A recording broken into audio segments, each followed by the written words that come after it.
এটা থেকে প্রতিকার কিভাবে পাওয়া যায়, আমাদের সচেতনামূলক কিভাবে হওয়া যায়, সেই উপলক্ষেই আজকের এই মিটিং। আমি আসলে যদি দেখেন যে খারাপ লোক তাহলে আসছে দৌড়াইয়ে ওরে আপনি আটক করতে পারবেন না, পারবেন দাবড়ায় ধরে জনগণের একটু ক্ষমতা আছে। এই যে এই পরিস্থিতিতে আটকাইলেন, যেটা সে চুরি করতে আসে এটা কাগজ অপরাধ ধরে ফেলি। এবার পুলিশের ভোট দিলেন দ্রুত যে তাদের লোক ধরছে, আমি নিয়ে এসে তাদের বসে দেখলাম কতটা সত্য। ওকে ইট বলতে গেছিল নাকি অন্য ধান চাই বলতে গেছিল নাকি? এদের কোনো মায়া মমতা নাই। একটা মানুষ 1 বছর 2 বছর গরু পাচ্ছে, আমি সুযোগ দিতে করে নিয়ে গেলাম, আমাদেরকে চলা উচিত আমি মনে করি। তাহলে শান্তিতে আসছি ইনশাল্লাহ। সবাই ভালো থাকবেন, সুস্থ থাকবেন।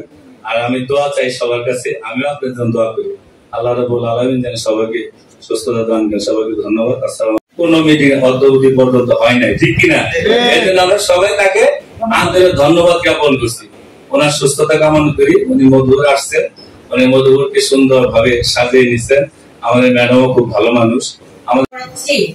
তো সচেতনতা এমন যে আমি বলি আপনারা কিন্তু আপনাদের যে আমি দেখেছি কতগুলা পিও ভিজিট করেছি আমি, কিন্তু পুরো চুরি হয় না, চুরি হয় কিন্তু ব্যক্তিগত ভাবে।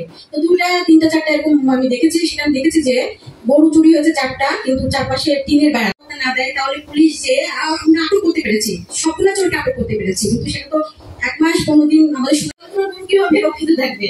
আচ্ছা, মজার ব্যাপার, একটা এসে গেলাম আমি, ওই আপনার লাইট কিনে 3-4 পাশে লাইট জ্বালিয়ে রাখি। অবশ্যই অরক্ষিত রাখবেন না, চারপাশে সুস্পষ্ট বেড়া অথবা টিন দিয়ে রাখবেন। আপনারা যারা ওয়াইফ যে গেছে 10টা পর্যন্ত, ছেলে মেয়ে যারা একটু পড়াশোনা করে 9 10 পরে পরীক্ষা, তাদের কোনো রাত জাগে, তাদেরকে একটু রাখলেন 12টা 1টা পর্যন্ত। এরপর আপনারা করলেন ধাপে ধাপে কিন্তু আপনার হবে। গরু খামার নিচে যারা আছে তারা পাহাড় ধরে রাখবেন। আরেকটা বিষয় যেটা হচ্ছে যে সেটা হলো আপনারা যদি দেখেন যে কোনো